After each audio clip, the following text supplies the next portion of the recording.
श्री स्वामी समर्थ. सगळ्यात आधी तर मी तयार होऊन गॅसजवळ जाऊन त्यांच्या जेवणाची तयारी केली. त्यांचा डबा होता. डब्याला जास्त काही बनवायचं नव्हतं, त्यामुळं भात वगैरे घालून घेतला आणि मी चहा घ्यायला बसले. सकाळचा चहा घेतल्याशिवाय आळस तर काही जात नाही, त्यामुळे चहा वगैरे घेऊन परत जेवणाला लागले. रात्रीचं हे काही शिल्लक होतं थोडं, त्यामुळे चपात्या वगैरे बनवून घेतल्या आणि टी व्ही बघत बसण्यापेक्षा म्हटलं एक होम रेमेडी ट्राय करूया.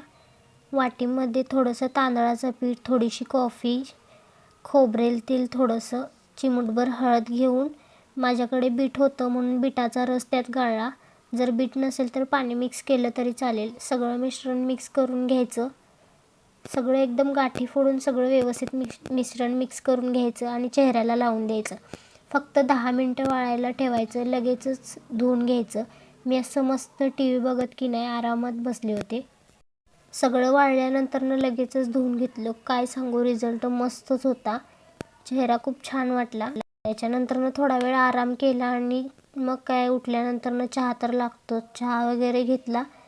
लगेचच संध्याकाळच्या जेवणाला लागले. संध्याकाळच्या जेवणाला अशी गवारीची भाजी, मटकीची आमटी असं सगळं बनवून घेतलं होतं. सकाळचा भात शिल्लक आहे म्हटल्यावर तो काय मात्रा करायचा काय नाही, म्हणून चपातीचं पीठ मळायला घेतलं आणि चपात्याही बनवून घेतल्या. चपात्या पटपट आवरल्यानंतरनं सकाळी डबा लवकर होता, त्यामुळे डब्यासाठीही लागलंच पीठ मळून घेतलं. चपात्या आवरल्यानंतरनं जेवणासोबत थोडंसं गोड काहीतरी म्हणून खीरही गरम करून घेतली. तर असा गेला माझा आजचा दिवस. Bye bye. व्हिडिओ आवडला असेल तर लाईक